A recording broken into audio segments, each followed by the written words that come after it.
Nós estamos estudando o módulo 14 do livro do EJE, Lei de Igualdade.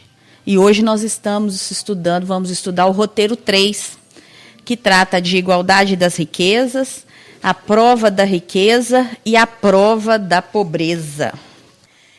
Desigualdade das riquezas. A prova da riqueza e a prova da pobreza. No Evangelho segundo o Espiritismo, no capítulo 16, especialmente no item 7, Allan Kardec, num capítulo que ele denomina como Não se pode servir a Deus e a Mamon, ele vai trazer para nós a seguinte informação: que para os trabalhos que são obra dos séculos, teve o homem de extrair os materiais até das entranhas da terra. Procurou na ciência os meios de os executar com maior segurança e rapidez. Mas para os levar a efeito, precisa de recursos. A necessidade fê-lo criar riqueza, como fez descobrir a ciência. A riqueza, contudo, nunca esteve repartida igualmente entre os homens. Fato que sempre preocupou os pensadores de todos os tempos. Então, nesse tópico, em especial, o codificador vai trazer para nós exatamente essa ideia de que o trabalho cria riqueza. E quem cria riqueza é a obra do homem, o nosso labor diário, é o nosso esforço em buscar desenvolver técnicas, em buscar melhorias, aperfeiçoamento das nossas atividades. Então, tudo isso gera riqueza. E que essa riqueza ela é importante. Mas é uma riqueza que não é gerada pelas mesmas mãos e nem pela mesma forma, e nem da mesma forma, e também não é distribuída da mesma forma. E ele ainda complementa, se ela não é distribuída igualitariamente, significa que é uma riqueza desigual distribuída no mundo. E chama a nossa atenção, por fim, para nos dizer o quanto essa desigualdade de distribuição de riqueza tem nos ocupado em nossos bancos escolares, em nossos grupos de pesquisas, entre os nossos cientistas econômicos, políticos, que sempre tentaram entender essa desigualdade de riqueza e, de alguma forma, muitas pessoas, até muito bem intencionadas, sempre buscaram essa redistribuição aí, para fazer com que todos possam ter o seu quinhãozinho e possam sobreviver dignamente. Então, sem a gente discutir qualquer finalidade dessas teorias que buscam a igualdade de distribuição de riqueza, o codificador nos lança aí esse pensamento, essa reflexão, exatamente para que a gente possa, todos nós aí, que a gente possa pensar a respeito disso. Tanta riqueza produzida pelas mãos do homem, mas riqueza concentrada também em poucas mãos e muitas, milhares, milhões de mãos destituídas do mínimo necessário, muitas vezes, para sobreviver. Isso é um desafio da ciência, principalmente a ciência vinculada aos recursos materiais. É um desafio da nossa sociedade moderna, materialista. Por que muitos têm alguns têm tanto, e outros nada têm?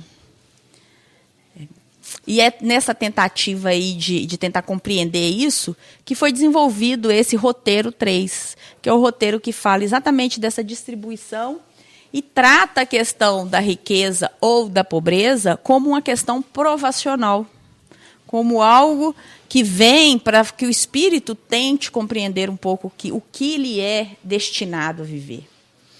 Porque senão seria muito confortável, se nascêssemos de uma forma e vivêssemos o tempo todo dentro daquele espaço confortável, sem nenhuma adversidade, sem nenhum desafio, sem nenhuma ambição, sem nenhum desejo.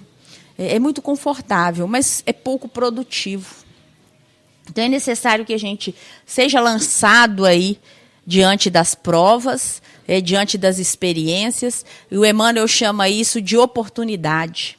Então, é necessário que a gente tenha oportunidade para desenvolver habilidades, desenvolver virtudes, que em outras situações, em situações de inércia, a gente não vai desenvolver. Porque a gente já viu algumas semanas aí, nos nossos estudos, que é o trabalho que nos faz crescer. E esse trabalho, não somente nessa forma como a gente imagina aí, de acordar cedo, sair, enfrentar o patrão, receber o salário no final do mês. Não somente dessa forma. Mas toda a obra, toda a possibilidade de atuação do espírito no espaço em que ele está socialmente inserido, é um trabalho que nos leva ao crescimento. E esse trabalho ele gera riqueza, mas essas riquezas são desiguais. E aí, Allan Kardec nos convida a pensar sobre isso. Um pouquinho mais à frente, no item 8 do mesmo capítulo, do capítulo 16, do Evangelho segundo o Espiritismo, Allan Kardec vai dizer o seguinte: nesse aspecto, porém, é importante observar que inutilmente se buscará resolver o problema da desigualdade das riquezas. Aí fazendo referência aos estudiosos, aos pensadores que buscam aí compreender essa desigualdade. E ele continua dizendo que desde que se considere apenas a vida atual. Então, olha, é inútil a gente tentar entender essa desigualdade se a gente se pensar apenas como seres de uma única vida.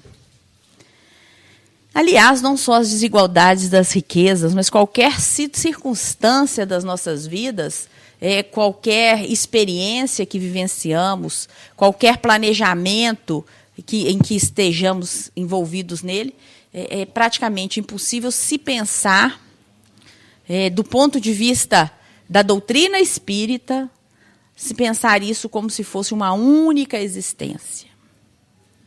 Senão isso torna muito árduo, né? E muito desesperançoso.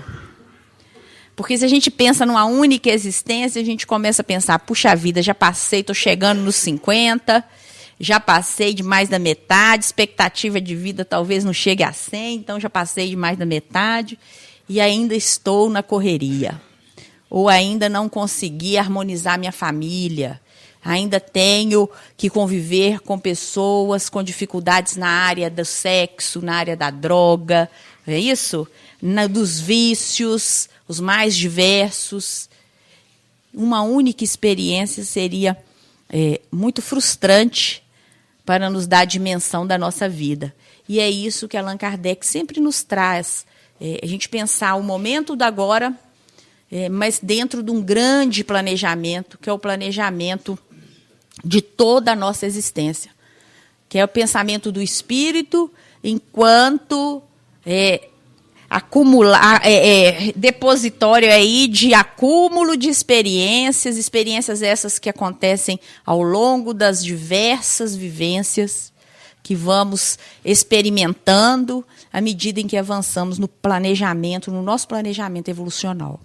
Então, quando a gente pensa em qualquer circunstância que estejamos inseridos nela, é preciso que a gente pense com um olhar do espírito.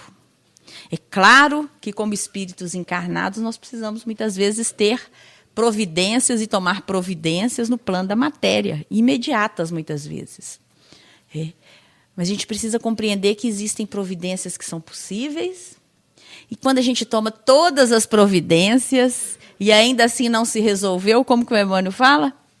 É porque está tudo certo.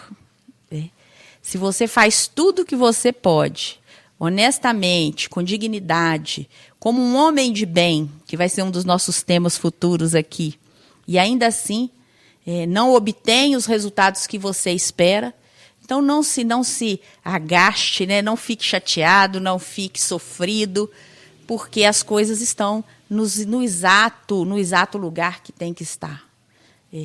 Existe um propósito para a vida de cada um, para as nossas esperanças, para as nossas expectativas.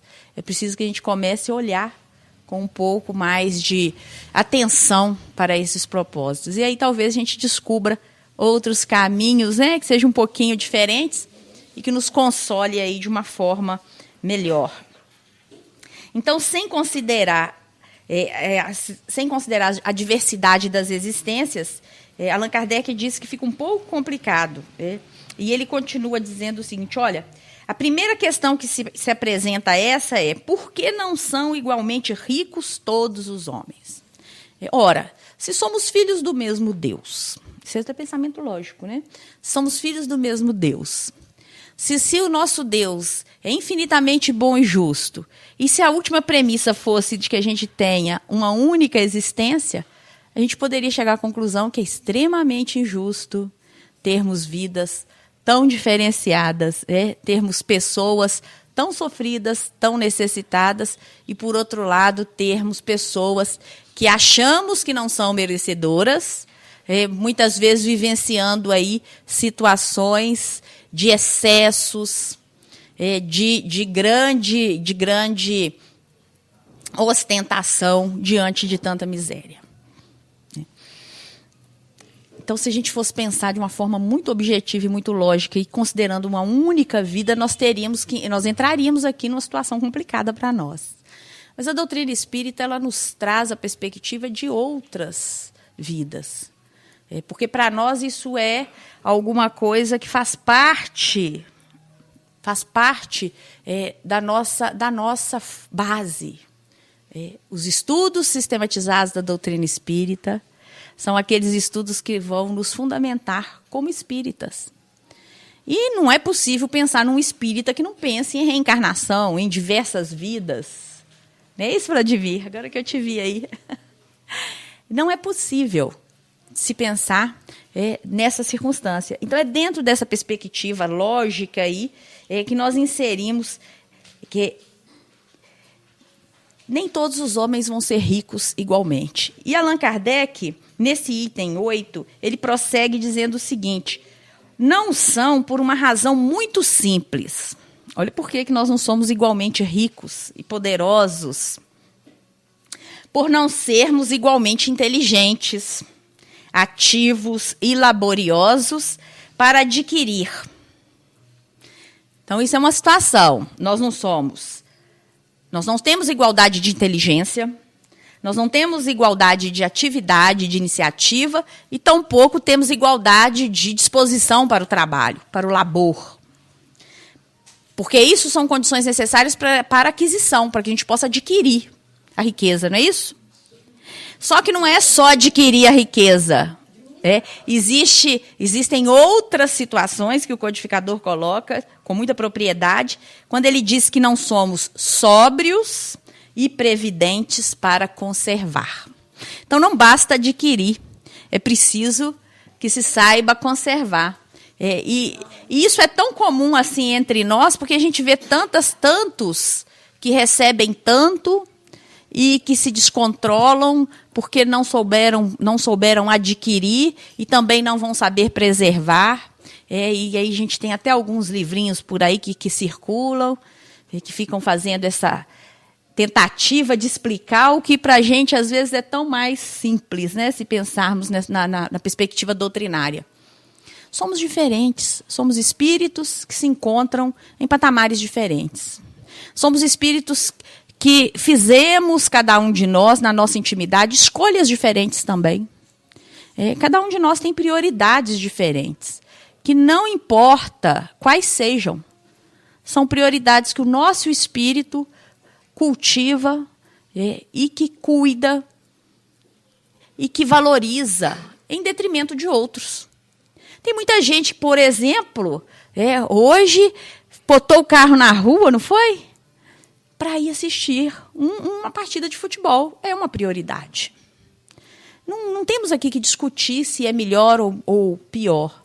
Mas muitos outros têm a prioridade de vir para a casa espírita em busca, talvez, de um momento de tranquilidade, em busca de um passe, de uma aguinha fluidificada, não é isso?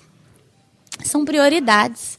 Aprender um pouquinho mais, ensinar muito mais do que a gente, né? Às vezes a gente vem para achar que está ensinando, vem para aprender.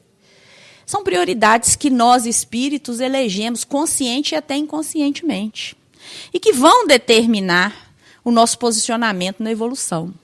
Então, quando Allan Kardec fala, olha, nós somos diferentes, para adquirir e somos diferentes para preservar. Isso não é só no campo da riqueza material, não, gente. Porque é importante que a gente pegue uma lição dessas e leve isso para o campo, na intimidade, para a nossa intimidade. Porque às vezes a gente fala assim de riqueza e numa crise como essa que o país vive, falar de riqueza é até falar de lugar comum, né? Porque está todo mundo aí procurando a riqueza, estão igual o Olem, procurando o Olem. Nós estamos falando da riqueza que a traça não vai consumir. Da riqueza que nós vamos poder carregar em nossos corações e que vai falar por nós durante toda a nossa caminhada. Essa riqueza que nós precisamos trabalhar para adquirir. Porque para a gente adquirir a riqueza do espírito, as virtudes, nós precisamos trabalhar muito. Nós precisamos, assim como a gente busca a riqueza material, a gente precisa ser ativo, ter iniciativa, a gente precisa ser inteligente. Não basta só ter boas intenções se não sabemos operacionalizar nossas boas intenções. Se não somos inteligentes no momento de fazer nossas escolhas. Ora, eu sou espírito dotado de livre-arbítrio. Espírito que pode escolher o meu caminho, que pode escolher a caminhada. Então, no momento em que eu estou entre um caminho, entre uma porta ou outra, e às vezes a gente tem várias portas à nossa frente, eu sou livre para escolher. Mas as escolhas, quando feitas com cuidado, com inteligência, elas certamente tendem a ter melhores resultados futuros. E essa inteligência não é só essa inteligência aí que as pessoas às vezes confundem, né? Existe uma inteligência emocional que é tão mais valorosa. É aquela inteligência de saber perceber o outro, de saber acolher o outro, de saber se colocar diante das circunstâncias à medida em que elas vão se apresentando. Então, para que a gente possa também adquirir aí essa riqueza, que é muito mais importante para nós, que é a riqueza íntima, que é a riqueza que o espírito vai levar na sua mala, né? Na sua viagem, a nossa malinha espiritual, é preciso que a gente tenha habilidade de aquisição. E tendo habilidade de aquisição, é preciso que a gente tenha a habilidade de preservação. Porque se eu também não preservo, depois não adianta ficar chorando. Porque a gente é tão mal habituado, que, em regra, a gente nem agradeceu hoje por termos mais um dia no planeta. Mais uma oportunidade de experiência no planeta. Por termos a oportunidade de ter visto o sol se pôr, ter olhado para os filhos de manhã, ter tido a oportunidade de dar um beijo, os pais. A gente não valoriza esse tipo de experiência.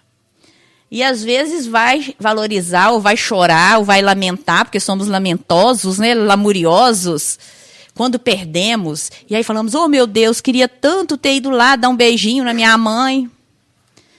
Mas ela morreu antes, aí não teve jeito. É preciso que a gente comece a agradecer, ter inteligência para perceber as riquezas que temos em nossas mãos. Porque são essas as riquezas verdadeiras, porque são essas as riquezas que estão também em nossos corações. E é preciso que a gente saiba preservá-las. Da mesma forma como preservamos o nosso capital financeiro, da mesma forma como preservamos a nossa casa, nós temos que preservar aquilo que é mais importante para o espírito, aquilo que vai estar com o espírito, que no caso somos todos nós, durante toda a nossa existência. E é isso que Allan Kardec, de alguma forma, deixa para nós assim, de uma maneira muito leve até. E aí ele continua lembrando, voltando à questão aí da partilha da riqueza, ele vai lembrar que é um ponto matematicamente demonstrado que a riqueza repartida com igualdade a cada um daria uma parcela mínima e insuficiente, que, supondo efetuada essa repartição, o equilíbrio em pouco tempo estaria desfeito pela diversidade dos caracteres e das aptidões, que supondo-a possível e durável, tendo cada um somente com o que viver, o resultado seria o aniquilamento de todos os grandes trabalhos que concorrem para o progresso e para o bem-estar da humanidade. Que admitido desse ela a cada um necessário, já não haveria o aguilhão que impele os homens às grandes descobertas e aos empreendimentos úteis. Aí, mais ou menos, que ele fala assim, olha, se não tiver crise, a gente não cresce não, viu? Se ficarem em casa só olhando para o tempo, pensando na vida, como a nossa Cecília Montalvão, né? Só estudando a doutrina e não falando nada dela, e não fazendo nada objetivamente, nós não vamos avançar em nada. Vamos continuar aí estagnados, e o resultado disso é bastante complexo. E ele dá o exemplo, obviamente, da diversidade, né, da grandiosidade da humanidade, quando ele fala, olha, se a gente divide toda a riqueza do mundo igualmente, se a gente conseguisse assim, um ponto de equilíbrio para manter todo mundo igualzinho, nós também não teríamos grandes avanços. Porque nos faltaria o propulsor desses grandes avanços. Porque talvez nos acomodássemos naquela circunstância e ficássemos ali sem tentar nada de novo. Porque quando está tudo muito estável, a gente nem busca nada de diferente, não corre atrás de nada, como diz a meninada aí, não é assim? É na crise que a gente começa a buscar aí as novidades. No Livro dos Espíritos, na questão 808, o codificador vai dizer que, nada obstante, deve-se considerar na análise dessa questão o fato de que nem sempre a causa da desigualdade das riquezas está na diversidade das faculdades, em virtude da qual uns dispõem de mais condições de adquirir bens que outros. Muitas vezes, a desigualdade na repartição das riquezas se originam, como dizem os espíritos superiores, da velhacaria e do roubo. Porque a gente falou lá, para adquirir é preciso que haja, que a gente tenha algumas atitudes. O trabalho, a atividade, a inteligência. E para preservar, a gente precisa também ter atitudes. Senão não preservamos aquilo que adquirimos. Mas aí, lá na questão 808, o codificador vai lembrar, e aquelas grandes fortunas que são adquiridas, muitas vezes, sobre a desgraça alheia, sobre a velhacaria, usando a palavra do codificador, sobre o roubo. Aquelas grandes fortunas que são obtidas de forma ilícita. Elas também são formas, obviamente, não recomendadas para nenhum de nós, porque a gente já tem tratado sobre isso há muito tempo, essas grandes fortunas, ou o que temos em nossa posse, nós somos posseiros. No direito a gente distingue muito bem isso, posse e propriedade. Nós somos posseiros, nós não temos propriedade de nada. Até porque essa posse ela vai se modificando o tempo todo. E a gente precisa ter muita ciência disso, para não perdermos a nossa dignidade quando estivermos diante de qualquer tipo de provação. Porque senão a gente acaba perdendo, como a gente vê às vezes muita situação desse tipo. Em busca de uma vantagem econômica, os sujeitos são capazes de fazer tudo, passar por cima de todos, não reconhecer ninguém. Viver a doutrina espírita num mundo de materialidade como o nosso é uma prova constante, diuturna, não é assim? Que a gente não descansa hora nenhuma. Porque o tempo todo nós somos convidados ao testemunho. O tempo todo. Quantos aí, em vários momentos, já não foram convidados a participar de situações menos dignas? E quantas vezes tivemos a força, a coragem de dizer não? Porque entendemos o nosso papel. Ou se ainda não temos essa coragem, né? Que a gente comece a ter essa coragem de negar, de buscar negar aí aquilo que não nos atende mais, aquilo que não nos torna mais dignos, e tentar refazer essa caminhada. Porque Allan Kardec está dizendo, olha, existe a riqueza obtida de uma forma, mas existe essa outra também que a gente não pode deixar de mencionar. E ele continua lá na questão 808A, que é um desdobramento, que ele diz que mesmo a riqueza herdada não está isenta dessa origem. Uma vez que pode ter sido fruto de espoliação ou de injustiça.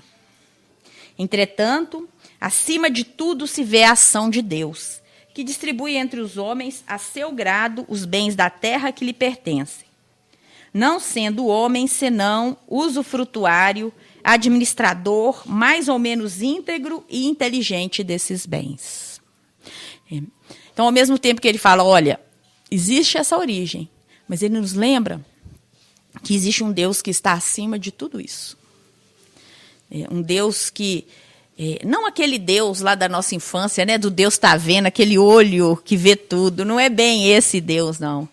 Mas é um Deus que habita na nossa intimidade, que muitas vezes nos permite caminhar no erro, mas que um dia vem para nos convidar ao acerto.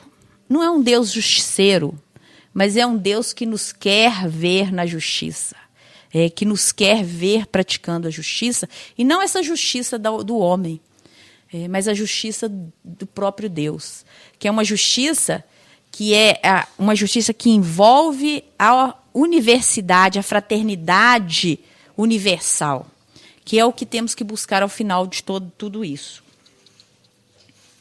No Livro dos Espíritos também, ele vai dizer, lá na frente, que sem dúvida alguma, se há riquezas legítimas, são estas últimas, quando honestamente conseguidas, porquanto uma propriedade só é legitimamente adquirida quando da sua aquisição não resulta o dano de ninguém.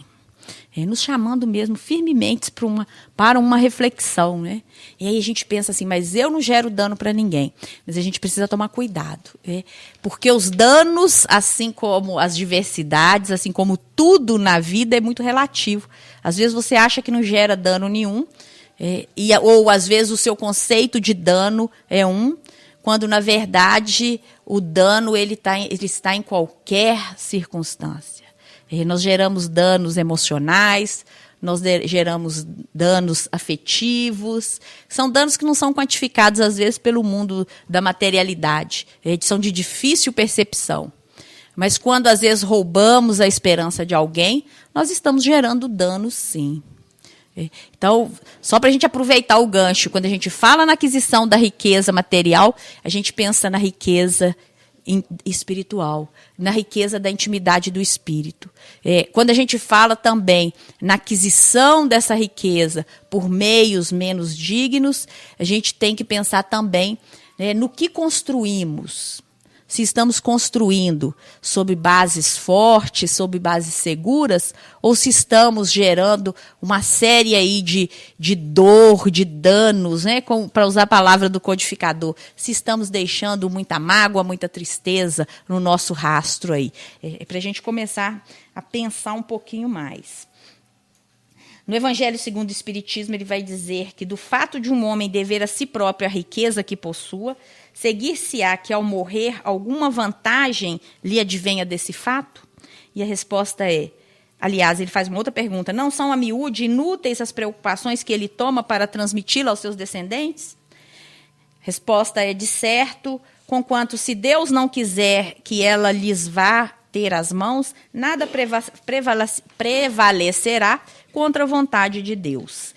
Para deixar muito claro para todos nós que acima do nosso querer, acima do nosso livre-arbítrio, existe um Deus que harmoniza o universo e que é a maior força que está sobre todos nós. E que quando ele decide e quando aquilo não é positivo, ele retira de todos nós. A riqueza é poderoso instrumento de progresso. Desse modo, não quer Deus que permaneça longo tempo improdutiva, pelo que incessantemente a desloca. Se todos possuíssem, ninguém trabalharia, com que o melhoramento do planeta ficaria comprometido.